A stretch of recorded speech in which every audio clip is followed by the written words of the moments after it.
It's looking bad today. That's how it's looking. Cole gonna break some and if he don't break some he gonna beat the out of him.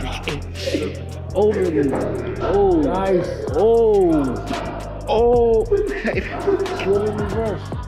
So I guess in the ring game, man, this dude got to beating me up. Like, we only sparred, I think 2 or 3 rounds. It was 4-minute rounds, man. This dude beat me up so bad. I swear to God, that was the worst whooping I ever had as a fighter.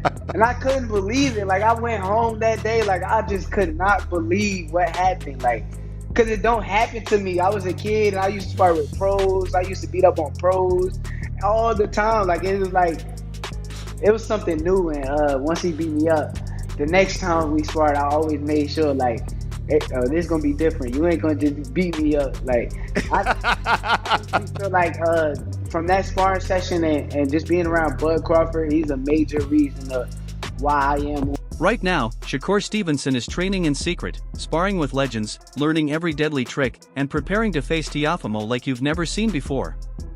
What happens behind closed doors could change boxing forever. You don't want to blink.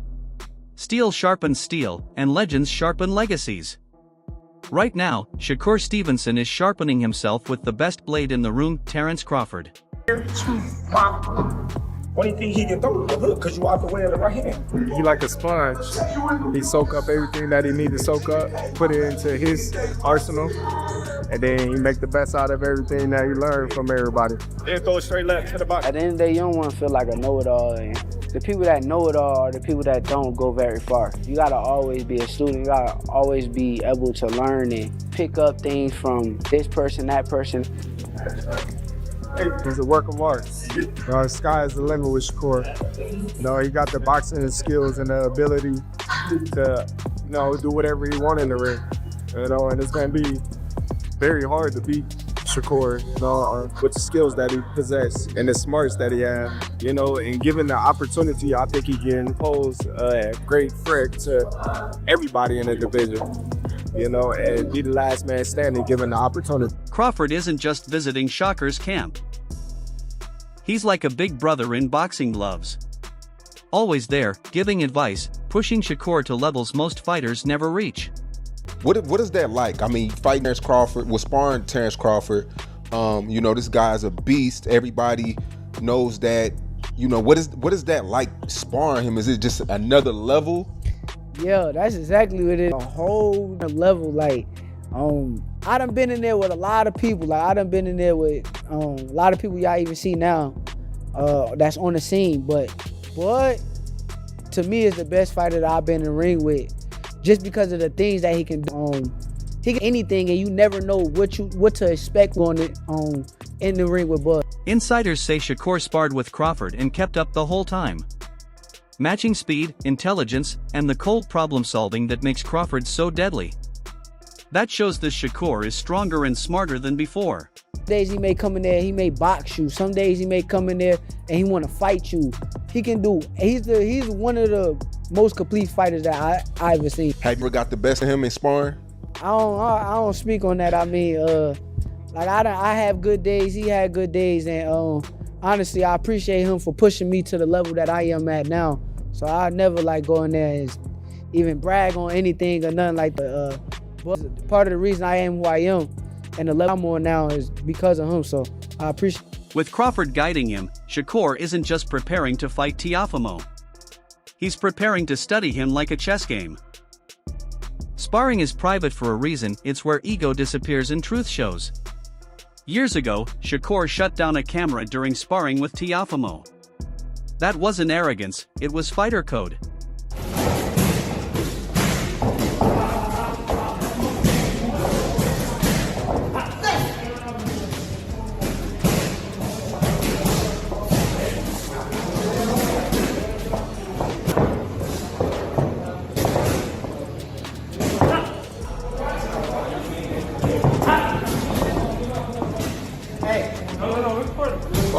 Taking pictures. If Shakur is trading rounds with Crawford now, the real story is behind closed doors. Teofimo will face a Shakur built in silence, sharpened by a master, ready to turn skill into dominance.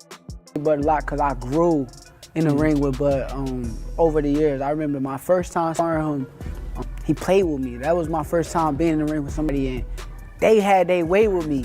And they did whatever they want, and then over the years, I just kept coming back. And every time I see him, like, yo, we sparring, like, every time. That's why you'll see so many pictures and Bud in the ring, because it's like, I just wanted to keep pushing myself with a guy that I know is the truth. And as we got older, my level has gotten a lot better from being in the ring with Bud. While Shakur trains with Crawford, Timothy Bradley steps in like the experienced uncle who's seen it all. He doesn't just break down punches, he exposes habits and shows that the fastest way isn't always the best. The punch that I'm worried about for Shakur getting hit with the most from Teo, and he's devastating with this punch, is the left hook, okay? The left hook. Bradley warns that Shakur's love for straight-line control can be risky if Teofimo uses angles and timing cleverly. He focused on the left hook, explaining how it disappears and hits at the worst moment. Prime example, straight line fighters, 50-50 fighter. Shakur can move laterally too. He can, and he will. But most of his work is in and out, in and out. He shows that Teofimo doesn't need many tricks. One perfectly timed hook can make Shakur tighten up his defense and lose the freedom he loves in the ring. Talented fighters get knocked out cold by veterans with left hook in the frame as they're leaning back. It leaves the frame and comes right back into play. So with that being said, man, that's a tip for Teo and his family. Bradley's lesson is clear. Teofimo doesn't need to outbox Shakur. He just needs to disrupt Shakur's comfort and make him cautious. It's skill versus strategy, geometry versus chaos, straight lines versus curves. The punch you don't see is the one that wins. They matter. Both hands. That matters in this fight. You know what also it'll do? It'll make him. That's what hooks will do as well. It'll make him keep his hands at home. And if he doesn't, boom. Malik Scott joins in, breaking down the fight like a chessboard with emotions. He says Shakur can punish any overcommitment from Teofimo and highlights how dangerous a southpaw like Shakur can be. With that being said, then what does Teo got to do to win? He has to get Shakur up. How would I say this? I don't want to just make it seem like come across as if Shakur is novice, but the times that Shakur is putting himself against the ropes, this is the time that Teofimo is going to have to depend on his explosive. Malik explains what Teofimo must do: attack when Shakur is on the ropes, double up shots, cut angles, and defend while attacking. Tough, but possible for a smart fighter. On his explosiveness, he's going to have to depend on his offset lead right hands. He's going to have, but even doing that, everything with Teo comes off his front foot, his explosiveness, his speed, everything. So it's like when at the time he gets Shakur up against the rope, he got to pick his shots well, but then after that, he have to be ready to. Malik also praises Shakur's bodywork, comparing him to legends like Pernell Whitaker and Floyd Mayweather. Shakur can control distance, probe with jabs, and force opponents to punch where he will be, not where he is. Anticipate a fight, right? Yeah. But don't have Shakur as much in the corner. I think Shakur wins easily. I just don't trust Shakur on the ropes, stuck in the corner against Teo. Other fighters, I could get why he would do that, but against Teo punch selections is a lot better than any fighter that Shakur has ever fought. His speed is a lot more rapid than, to me, any fighter Shakur has ever fought. And he's the best athlete Shakur has ever fought. And he's the most explosive fight, definitely. But if you ask me, I'm always going to go with the guy with the best defense, the guy with the best skill. Zach Wynn Moses adds a family perspective. He talks about responsibility, growth, and respect for Shakur. He's motivated to train hard and shows that this is more than a fight, it's a family legacy. Shakur that person for you that you looked up to? Yeah, for sure. And that's a blessing, because even though I'm the oldest of 13, I still got somebody to look at as a big brother. Well, he's my big brother, but it's a blessing to have him around, have him show me the way, and him leading as a role model, and everything he is to me, him leading the way for me. Zach Wynn calls Shakur a blueprint, a role model, and someone he goes to for advice in boxing and life. Shakur fights not just for belts, but to set an example for everyone around him. see him beating the shit out of Teofimo.